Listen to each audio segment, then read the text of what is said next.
The rock temple of Dambulla, called Jambukala Vihara, Dambulla Cave Temple, in the Mahavamsa, the principal Pali chronicle of Sri Lanka, is situated about 47 miles northwest of Kandy, the last capital of the Sinhalese kings, on the main road to Anuradhapura.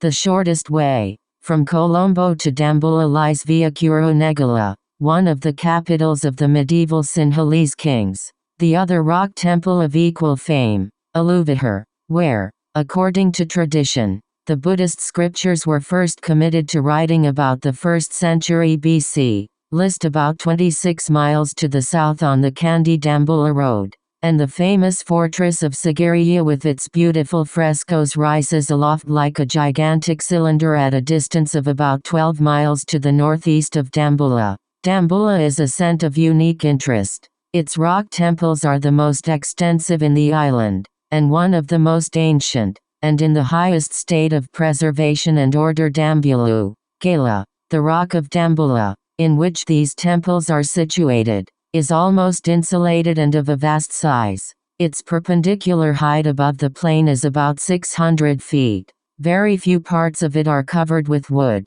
and in general its surface is bare and black. Historical.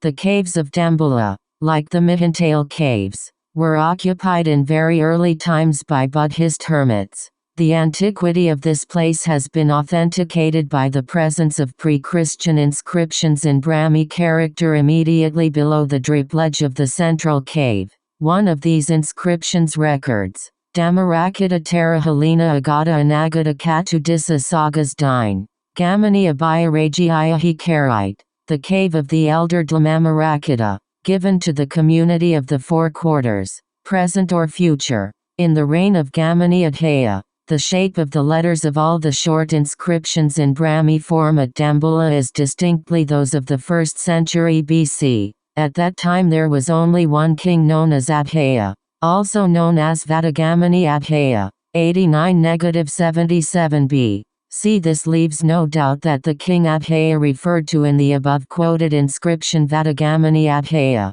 Dambulla became a popular place of residence of Buddhist monks at least from the reign of this king. Vadagamani Adhaya is one of the few kings of ancient Sri Lanka whose name and fame are not dependent on the written records. To him are credited by the common people of the country tile numerous caves with drip ledges which were abodes of Buddhist monks in ancient days. As we have seen, one or two of these caves like Dambulla do, in fact, bear inscriptions with the royal name which is attributed to him. According to tradition, Vadagamani Adhaya, who fled from his kingdom, Anuradhapura, when it was invaded by South Indians, was helped by the monks residing in caves like Dambulla. The Mahavamsa records that the Buddhist scriptures were first committed to writing by Buddhist monks at Aluvihara in the reign of this king. This can be taken as substantial evidence to show that great caves like Dambulla and Aluvihar in the central part of the island were residing places of Buddhist monks during this early period and were also patronized by the kings of Anuradhapura.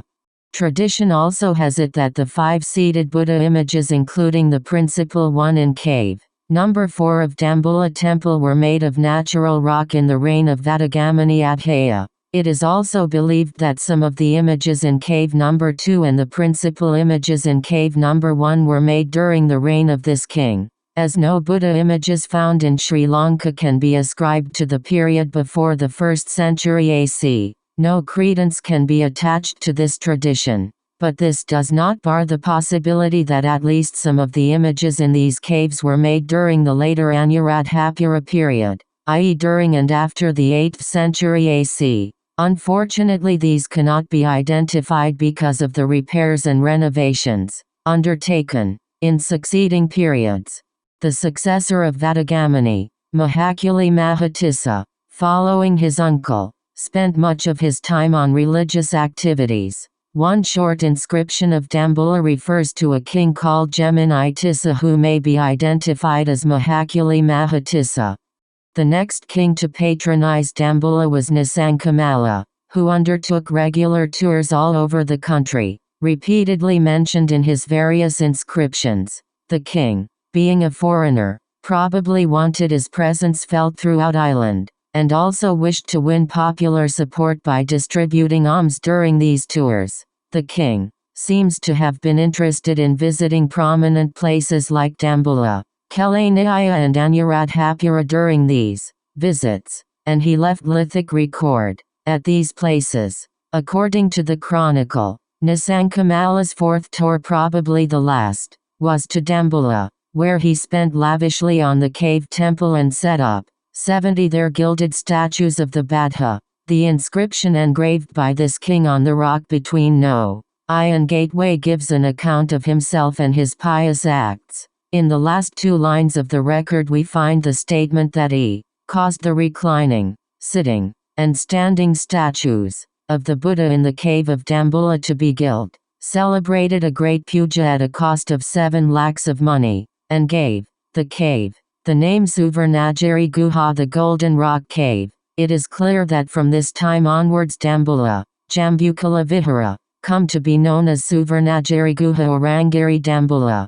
Although it remained a famous religious center, Dambulla does not seem to have received the attention of Sinhalese kings after the downfall of the Polonnaruwa kingdom at the end of the 12th century AD until they came into the political scene of the country in the 17th century. The most important factor which profoundly affected every aspect of the history of Sri Lanka during this period was the gradual decline and depopulation of the northern and southeastern regions of the island, and shifting of population centers and kingdoms. As a result, ancient religious centers like Dambulla were relegated to the background. Dambulla again came into prominence as a religious center in the 18th century. In the Dambulu Viharatudaputa, a palm-leaf manuscript of AD 1726, it is stated that King Senaratna, Senarat, 1604 to 1635 AC, of Kandy restored and repaired the temple. The document adds, at the completion of the repairs, which took 3 years, the king, on the festival of painting of the eyes of the images of the Buddha, proceeded to the temple accompanied by the 3 queens and 3 princes. After the festival was over, the king stood on the semicircular stepstone of Maharaja Viharya, cave number 2, and called on the monks there assembled to nominate a person fit to be appointed incumbent of this temple. 65 images of which, including the one in residing posture, had been painted and finished. The last great royal benefactor of the temple was King Kirti Sri Rajasinha, 1747 to 1782 AC, under whose patronage Buddhism revived in the Kandayan provinces. Cave number 3, then used as a storeroom, was further excavated on the order of this king, and turned into another shrine roost. At the right of the entrance to this cave, there is well-executed figure of this king, in his robes of state, which very much resemble those worn by the kings of the Nayakar dynasty of Kandy.